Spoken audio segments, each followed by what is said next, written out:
Thanks, Nick, and thanks everyone for having me join in on this and contribute my thoughts.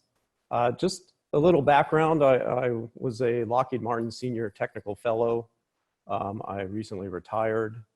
And when I was at Lockheed, I founded the Revolutionary Technology Programs, which was the technology front end of the Skunks Works, where we worked to develop breakthrough technologies that would not only support the mission of Lockheed Martin and defense, but also potentially help the world in other ways. So an example of what we did was up here in the corner is our hot fusion experiment. And this is an approach of generating energy for everyone to deal with some of the global challenges and the billion people in the world right now that don't have electricity. So that was really a noble endeavor still going on at Lockheed now. And it was enabled by the skill set that was already at Lockheed in things like directed energy and low temperature plasmas for flow control.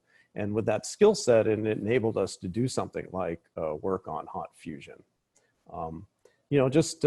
Another important thing that in my background is I led a moonshot team to search out throughout Lockheed Martin what are the best technologies that could potentially be unlocked to enable this, on the order of $1 trillion market share that Nick was alluding to. Now, since I've retired, I've, with my partner, Kate McKinnon, we have founded the Unlab. And the Unlab is a little different. It's a nonprofit. We're dedicated to speaking for the ideas themselves. So we are trying to make breakthrough technologies happen that can help the world. And, it might be surprising, but maybe not, in how many people in our government, in the research labs in the government, are behind this mission and what the team here is trying to accomplish about using technologies to help the world. There's people in all the government agencies I've met that really get behind that idea. And so here at the Unlab, for example, we have a couple of grants, both from DARPA and the Office of Naval Research, to work on some disruptive breakthrough technologies. One thing that we really believe in is this idea of unlimited abundance. And I think that there are technical solutions to all the problems that the panelists brought up that are just really present now and are looming and really seem almost impossible to deal with.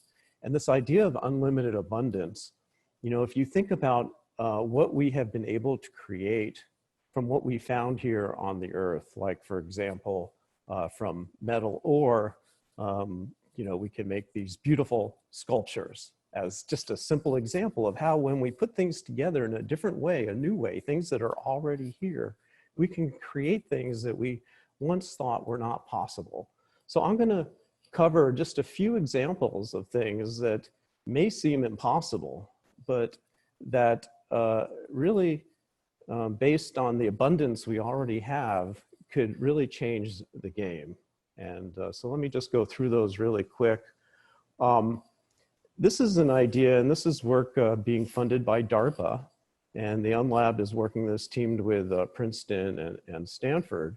And this is an idea of taking forces and energy from vacuum fluctuations. And so you might not be aware that physicists consider that the vacuum is alive with an energy that's fluctuating at all times.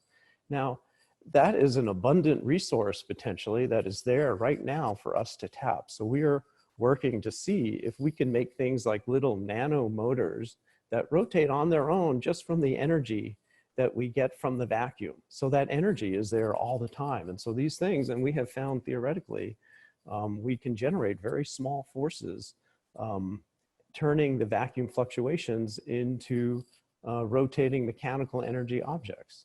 There are also other approaches we're looking at that could potentially generate electricity from the vacuum. So again, this is something that from the abundant resource of just the universe we live in potentially can enable power and energy for everyone. Another approach, and I touched on this briefly, is hot fusion. So it's another abundant resource. The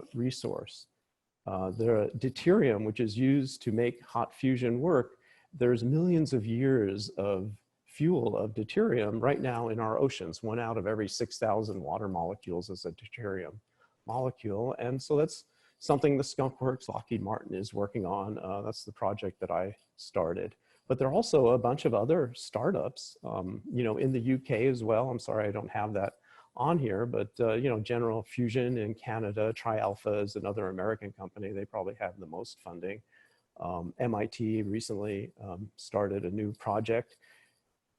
Fusion, you know, people joke about fusion, but again, this is another sort of system thing that maybe there's a better mousetrap than the giant national programs that are going on right now in order to crack this. And this would, again, provide electricity for everyone. Another example is this idea of a coherent matter beam that would not only be 1,000,000 times more powerful than a laser, which is something that the defense industry is interested in, but it could also be a replicator. So we could move atoms around the way we want and create something like the Star Trek replicator, where we form objects where we want them based on the atoms that we already have. Sounds impossible, but it's something that maybe that can be done. And then this whole range of things would break through propulsion. You know, I'm not saying that any of these things necessarily work, but this is an example of people investigating new ways of generating propulsion without any propellant, of converting gravity to electromagnetics so that you can use that to power things. And that's Professor Raymond Chow up at UC Berkeley. And, you know, maybe we've seen some of these UFO videos that are out there. I don't know what they really are. Maybe they're us spoofing ourselves. Maybe they're us from the future. But, you know, if things could fly like that, we should be able to make things fly like that too. And so what's the problem? You know, here are all these great things that would just really change the game.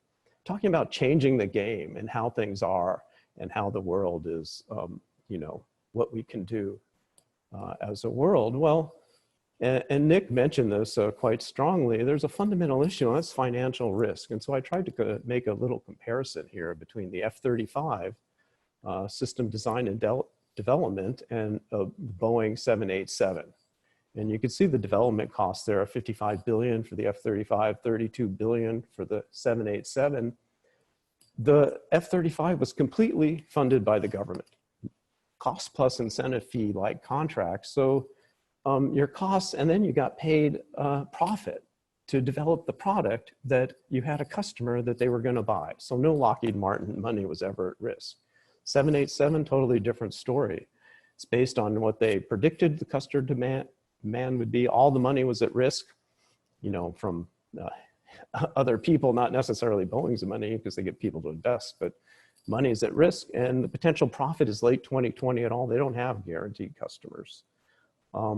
And on top of that, I don't know if that shows on the bottom of the slide, but everyone's incentives and leadership are based on profit and loss and bonuses and not innovation. And so, you know, it's hard to get the A&D sector to focus on that. Not that they haven't tried. So here are some examples of, and these are all things that are publicly in the press that Lockheed Martin has tried to do. And I, you know, use Lockheed Martin because of course that's what I'm most familiar with. You know, a diabetes treatment based on a graphene thing, and new types of energy storage, using the tide for energy, a new approach to water desalinization. You can see what Ray Johnson, who's our CTO that worked with Nick back then, said. It's just one example of efforts to apply some of the advanced materials to global environmental and economic challenges. And of course, compact fusion. So it's not like we didn't want to try, but none of those things have ever worked.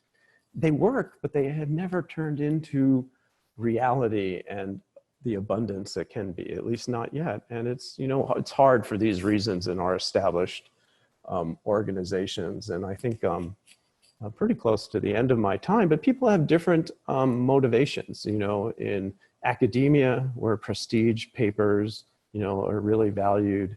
you know, at A&D, the shareholder value, the government, maybe the research labs or transition, startups, next series funding round. So everyone has different motivations, and can we bring that together?